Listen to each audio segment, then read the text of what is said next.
हम बता सकते हैं। इसके लिए n प्लस एल निकाला, 3 प्लस 2 कितना हो गया 5, और यहाँ पे 4 प्लस 0 कितना हो जाएगा 4। तो यहाँ पे n plus L value 3D के लिए 5 है जो कि हायर है, तो 3D की एनर्जी ज़्यादा हो जाएगी किससे, 4s ऑर्बिटल से। ठीक है, तो नेक्स्ट वही ऑर्डर है जो मैंने अभी पीछे लिखा था सेम।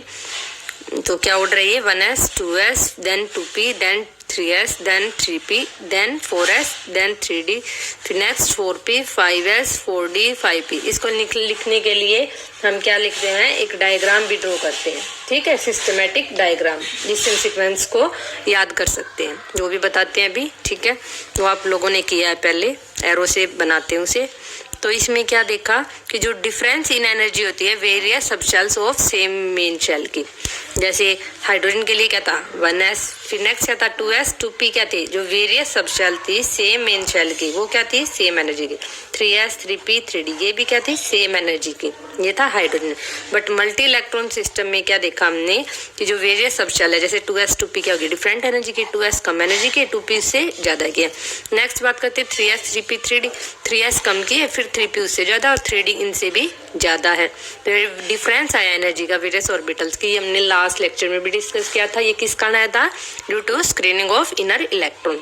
जो इनर देखो ये न्यूक्लियस है, ये हमारा आउटर मोस्ट इलेक्ट्रॉन है, यहाँ पे बीच में क्या होता है इनर इलेक्ट्रॉन, जो क्या करेंगे इस न्यूक्लियर चार्ज को शील्ड कर देते हैं। ये इसे शील्ड कर देंगे तो इससे जो चार्ज एक्सपीरियंस होगा, ठीक है, वो क्या होगा अलग। क्यों, क्योंकि जो डिफरेंट इनर इलेक्ट्रॉन्स होते हैं उनकी शील्डिंग पावर क्या होती है अलग अलग। अगर इन इलेक्ट्रॉन्स की क्या है शील्डिंग पावर, तो इस इलेक्ट्रॉन को क्या होगा डिफरेंट टाइप का चार्ज एक्सपीरियंस होगा। तो due to screening effect of inner electron, जो different Z effective experience by outer electron of a particular subshell. ठीक है, और क्या होगी, जितनी ज्यादा अट्रैक्शन होगी, जितना ज्यादा जेड इफेक्टिव एक्सपीरियंस हुआ, इट मीन्स उसको क्या होगी ज्यादा अट्रैक्शन एक्सपीरियंस होगी। ज्यादा देखो मान लेते हैं ये इनर इलेक्ट्रॉन है, ये आउटर मोस्ट इलेक्ट्रॉन है, यहाँ पे इनका शील्डिंग इफेक्ट क्या है कम है, तो इस इलेक्ट्रॉन के क्या होगा बताओ, इस इलेक्ट्रॉन को जो चार्ज एक्सपीरियंस होगा न्यूक्लियस का वो क्या होगा ज्यादा होगा। तो ये न्यूक्लियस की तरफ क्या होगा अट्रैक्ट, क्योंकि ये नेगेटिवली चार्ज है और न्यूक्लियस पे क्या होता है प्रोटॉन से पॉजिटिव चार्ज, तो ये अट्रैक्ट होगा तो ये न्यूक्लियस के कहाँ जाएगा क्लोज आ गया, तो क्या हो जाएगा लोअर इन एनर्जी। ठीक है, तो एनर्जी को हम किससे बता सकते हैं, screening effect of inner electrons. अगर किसी केस में इनर इलेक्ट्रॉन्स का स्क्रीनिंग इफेक्ट क्या है ज्यादा स्क्रीनिंग इफेक्ट है, तो क्या होगा न्यूक्लियस को चार्ज कम एक्सपीरियंस होगा, कम होगा तो न्यूक्लियस के क्लोज नहीं आएगा, कहाँ रहेगा न्यूक्लियस से दूर है, तो वो क्या हो जाएगा हायर इन एनर्जी। तो जो difference in energy of various subshell of same shell arise due to screening of inner electrons, therefore क्या होगा different Z effective experience by outer electrons of a particular shell and greater the attraction lesser will be energy.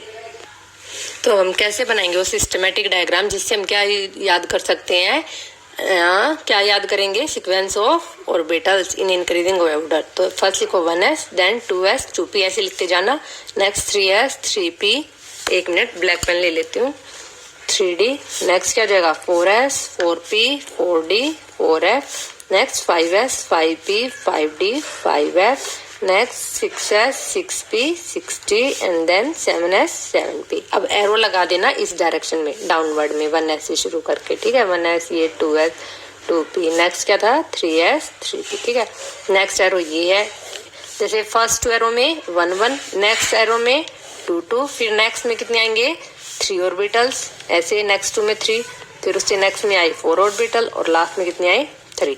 तो first कौन सा है 1s, उससे next energy किसकी हो जाएगी 1s के बाद कौन सा है, ये एरो खत्म हुआ, फिर नेक्स्ट शुरू करो 2s, फिर 2s के बाद नेक्स्ट क्या है 2p, और 2p के बाद नेक्स्ट क्या है 3s। ठीक है, और 3s के बाद नेक्स्ट क्या आया, यहाँ खत्म हो गया, उसके बाद यहाँ से चलो तो क्या जाएगा 3p, 3p के बाद क्या है 4s। ठीक है, और 4s के बाद क्या है 3d then 4p 5s।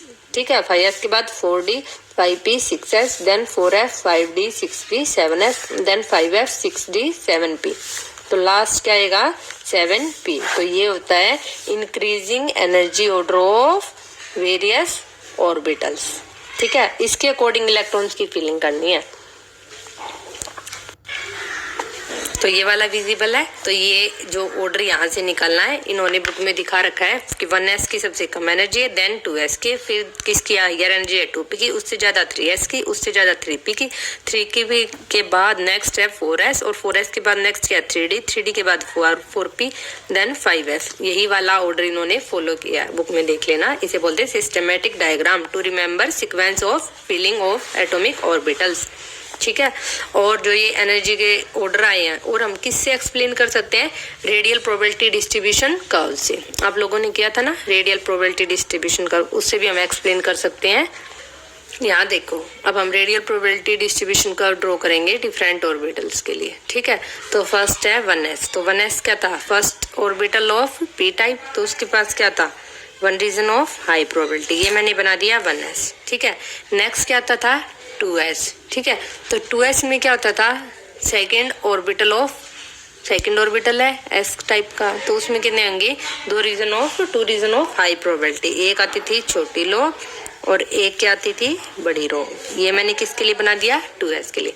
Next आएगा 2p। ठीक है। तो 2p देखो हमें पता है s है, s क्या होता है सिंगली डिजनरेट, और नेक्स्ट जो रूल आएगा अफबाव के बाद वो आता है पॉली एक्सक्लूजन। उसने बताया था किसी भी ऑर्बिटल में मैक्सिमम 2 इलेक्ट्रॉन होंगे, और वो क्या होंगे, अपोजिट स्पिन के। अब s है सबसे कम एनर्जी का, मुझे पता है, तो फर्स्ट 2 इलेक्ट्रॉन s में गए। अब नेक्स्ट देखो ये 1s है, फिर 2s 2p है। हाइड्रोजन के लिए तो यही होता। ठीक है, 1s, तो इसमें फर्स्ट इलेक्ट्रॉन इसमें आ जाएगा। बट अगर मल्टी इलेक्ट्रॉन सिस्टम है तो ये लोअर एनर्जी का 1 इलेक्ट्रॉन इसमें गया, और मैक्सिमम कितने आएंगे किसी भी ऑर्बिटल में 2 इलेक्ट्रॉन, और वो भी क्या होंगे, अपोजिट स्पिन के, तो 2 इलेक्ट्रॉन इसमें आ गए। ठीक है। उसके बाद नेक्स्ट थर्ड इलेक्ट्रॉन 2s में डालूं या फिर मैं कहाँ डालूं 3p में, तो किस में जाएगा, ये थर्ड इलेक्ट्रॉन ये उस ऑर्बिटल में जाएगा जिसकी एनर्जी क्या होगी, कम होगी। 2s की कम आई तो 2 में जाएगा, 2s में जाएगा, अगर 2p की कम है तो 2p में जाएगा। तो वो बताने के लिए हमें थर्ड इलेक्ट्रॉन किस में जाएगा, हमने क्या देखा कि जो 1s है वो क्या कंप्लीटली फील्ड, 1s के अंदर क्या है 2 इलेक्ट्रॉन, तो इसको हमने क्या कर दिया, डार्क कर दिया। ये फील्ड है, ये क्या करेगा, स्क्रीनिंग इफेक्ट होगा इसका, ये शील्ड करेगा आउटर इलेक्ट्रॉन्स को। कौन से को, 2s में इलेक्ट्रॉन गया उसे, या फिर 2p में जाएगा उसे। तो 1s2 का रेडियल प्रोबेबिलिटी डिस्ट्रीब्यूशन कर्व ये है, और 2s की क्या हो जाएगी, ये वाली।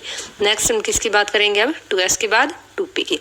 तो 2p p का क्या है, फर्स्ट ऑर्बिटल है, p टाइप का क्या होता है 2p फर्स्ट, तो इसका कितना आता था 1 रीजन ऑफ हाई प्रोबेबिलिटी। तो इसको मैं रेड पेन से दिखा देती हूँ।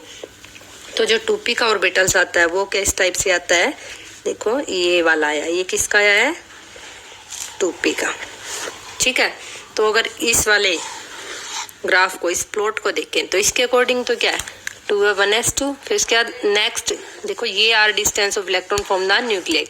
तो जो 2p का मैक्सिमा है और जो 2s का मैक्सिमा है, ये मैक्सिमा है। तो 2p का मैक्सिमा वो न्यूक्लियस के क्या है, ये r equals to 0 centre of nucleus, ये न्यूक्लियस के क्लोज है, ये न्यूक्लियस से दूर है।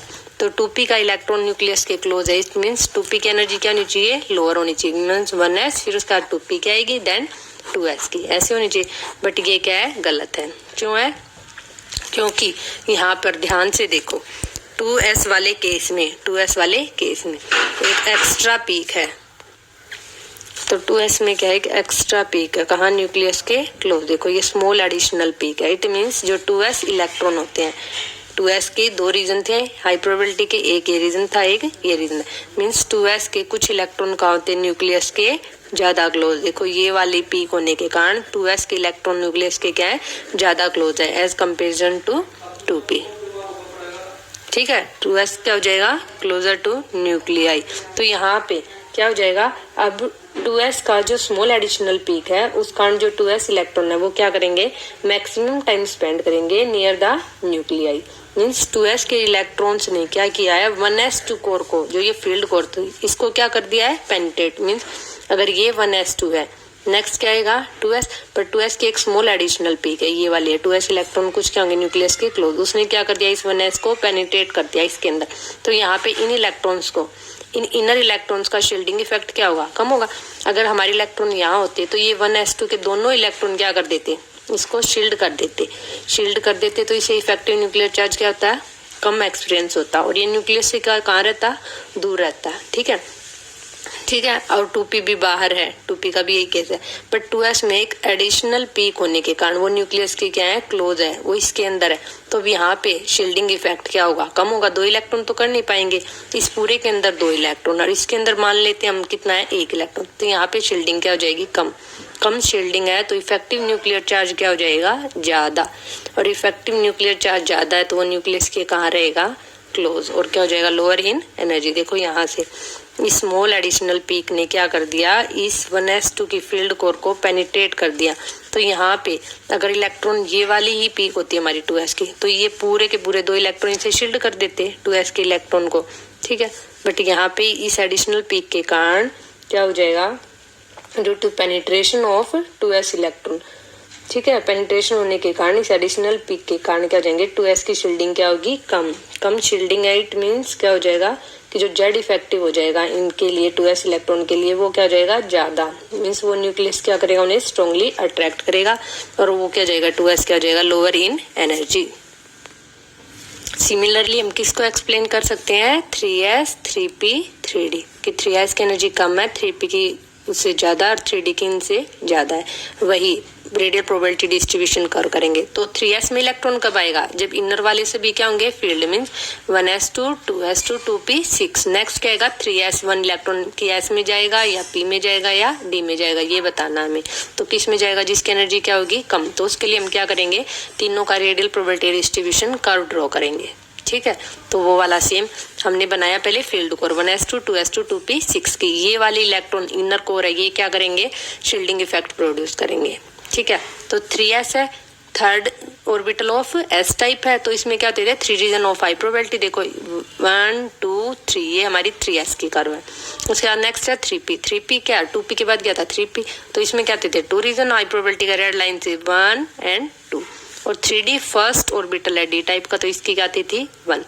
होना तो क्या चाहिए, अगर मैक्सिमा कंपेयर करते तो 3d का मैक्सिमा ये है, 3p का मैक्सिमा ये है और 3s का ये, तो 3d क्या होना चाहिए था, लोअर एनर्जी का, उससे हायर का 3p, उसके बाद 3s, बट ऐसा नहीं होता, क्यों, वही रीजन है क्या, एडिशनल पीक, ठीक है। वही सेम आर्गुमेंट लगाएंगे कि 3s में क्या हो जाती है, एक स्मॉल एडिशनल पीक जो न्यूक्लियस के ज्यादा क्लोज होती है, किससे, देन 3p की जो एडिशनल पीक है, तो 3s का इलेक्ट्रॉन न्यूक्लियस के क्लोज नियर ज्यादा टाइम स्पेंड करेगा, वहां पे क्या हो जाएगा, शील्डिंग इफेक्ट कम। कम शील्डिंग इफेक्ट होगा तो